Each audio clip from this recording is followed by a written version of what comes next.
इतनी जंग हारने के बाद, टुकड़े करा लेने के बाद और ये देखने के बाद और जानने और समझने के बाद कि इंडिया का जो कद है वो बहुत ज्यादा ऊंचा होता जा रहा है और इंडिया अब जो गवर्नमेंट है वो बात करती है पीओके की, वो बात करती है गिलगिट बाल्टिस्तान की।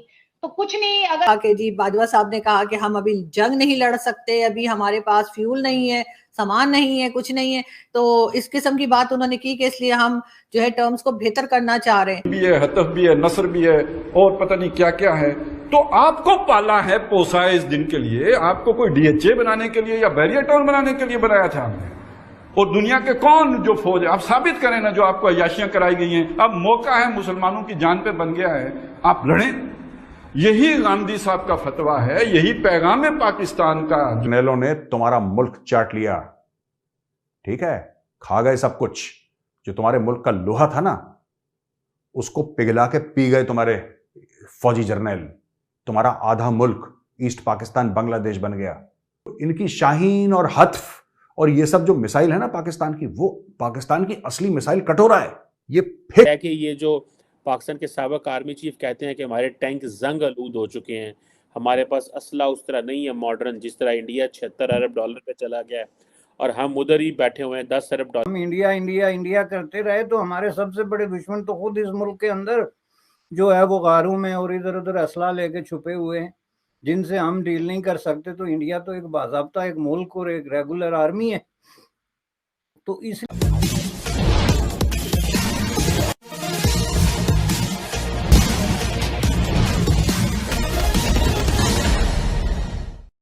पाकिस्तान के भूतपूर्व सेनाध्यक्ष जनरल बाजवा ने यह कहा था कि पाकिस्तानी सेना की न तो भारतीय सेना के साथ लड़ने की औकात है और न हिम्मत है, तो पाकिस्तान में एक भूचाल सा आ गया था।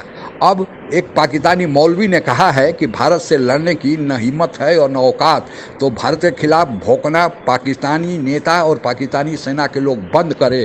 भीख मांगकर भारत से नहीं मुकाबला कर सकते। आइए सुनते हैं। इतनी जंग हारने के बाद, टुकड़े करा लेने के बाद और ये देखने के बाद और जानने और समझने के बाद कि इंडिया का जो कद है वो बहुत ज्यादा ऊंचा होता जा रहा है और इंडिया अब जो गवर्नमेंट है वो बात करती है पीओके की, वो बात करती है गिलगिट बाल्टिस्तान की। तो कुछ नहीं, अगर मुमकिन है तो सिर्फ शेयर शेयर शेयर रिटोरिक बोलो, बड़ी बड़ी बातें।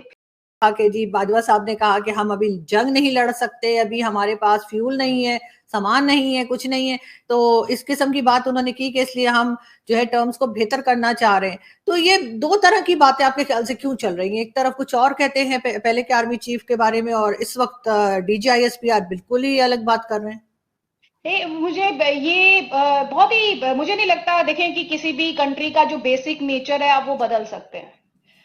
ये कोई जो कह रहा है जी कश्मीर में ये जुल्म हो रहा है, चलें मालकुम ला तो अल्लाह तुकातिलूना फी सबीलिल्लाह। भाई वो जो हम वहां पे हैं वो क्या कर रहे हैं कि जो हम जाके कर लेंगे फौजों के मुकाबले में? मैं आप भाग के चले भी जाए, जैसे सूफी मोहम्मद साहब चले गए थे अफगानिस्तान, क्या तीर वहां वो उन्होंने चला लिए थे जो हम जाके कश्मीर में चला लेंगे? हम अगर कुछ कर सकते। अच्छा ये अभी और भी है नए ड्रामे, चलो जी आप लाइन ऑफ कंट्रोल क्रॉस करते हैं, यानी इनसे भी मार खाओ फिर उनसे भी मार खाओ। ये भी जो थोड़ा बहुत गैरत का जज्बा है ये लोग भी खत्म हो जाए, अल्लाह अल्लाह खैर सदा।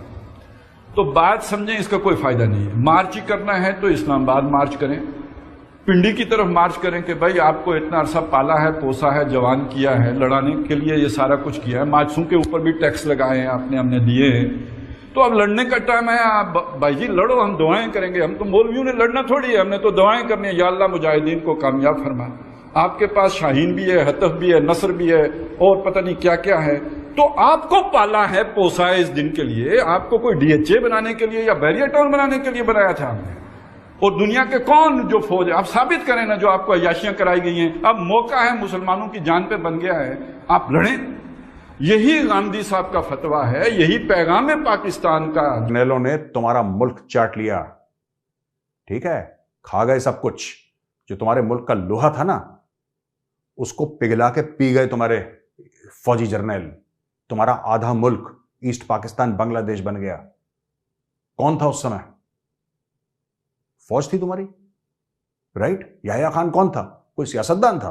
फौजी जर्नैल था। पर फौजियों को कुछ नहीं यार, गजवा हिंद भी तो करना है उसने।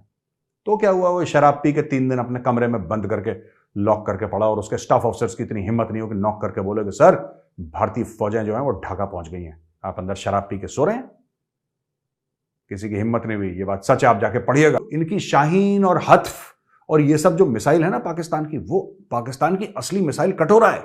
ये फेंक के मांगेंगे, मैं बता रहा हूं, ऐसा फर फर फर फर फर जाएगा, इस्लामाबाद से उड़ेगा, कटोरा बीजिंग में लैंड करेगा। Xi Jinping clean bowled, Xi Jinping बोलेगा यार ये कहां से आ गया, इसके लिए तो हमारे एयर डिफेंस ही नहीं है, इतना तगड़ा कटोरा है, ये घूम के आता है बिल्कुल, ये लोकेशन डायरेक्शन सब चेंज करता है, ऐसे ऐसे घूमेगा हवा में और फट से वहां पे लैंड करेगा। आसिफ मुनीर ने कटोरा फेंक दिया, आप देखिएगा। है कि ये जो पाकिस्तान के साबिक आर्मी चीफ कहते हैं कि हमारे टैंक जंग आलूद हो चुके हैं, हमारे पास असला उस तरह नहीं है मॉडर्न, जिस तरह इंडिया 76 अरब डॉलर पे चला गया है और हम उधर ही बैठे हुए हैं। 10 अरब डॉलर पूरी फौज का बजट है, 4 से 5 अरब डॉलर शायद आर्मी का बजट है।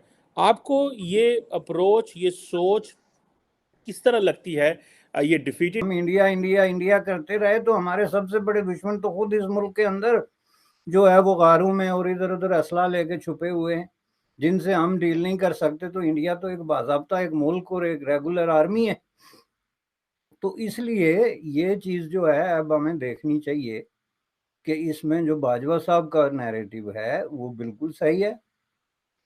साफ़ी क्या कहना चाहते हैं कि आप अपनी काम के साथ मसलसल झूठ बोलते रहें, जिस तरह 70 साल से आप बोल रहे हैं। ये पैगाम दे रहे हैं ये साफ़ी कि आप सच क्यों बोल रहे हैं भाई, आप हकीकत क्यों बता रहे हैं। आप वही बातें करें कि जी हम तो पता नहीं दुनिया की बेस्ट आर्मी है, पता नहीं कौन से सर्वे में हमको चौथे नंबर पे रख दिया गया, हम दुनिया के ज़ाहिन तरीन लोग हैं, हम दुनिया के पता नहीं कौन से लोग हैं। ये जो सेल्फ क्रिएटेड किस्म का एक इमेज है पाकिस्तान के अंदर।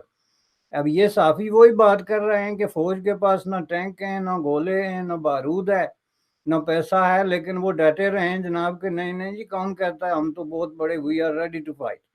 और ये बाजवा साहब ने भी 3-4 दफ़ा कहा था कि we are ready to fight, लेकिन इसी को गीदड़ बबकी कहते हैं। असल पर किस तरह से स्टेटमेंट्स आए हैं जब से इंडिया को G20 की अध्यक्षता मिली है, क्या किसी से छिपा है कि पाकिस्तान लगातार बार बार एक ही राग अलाप रहा है? 2019 5 अगस्त 2019 के बाद से आपके तमाम चाहे इमरान खान हो, चाहे शहबाज शरीफ हो, चाहे आपके दूसरे लीडरशिप हो, या फिर आपकी फौज हो, बस जीनोसाइड हो जाएगा, इंडिया जीनोसाइड कर रहा है।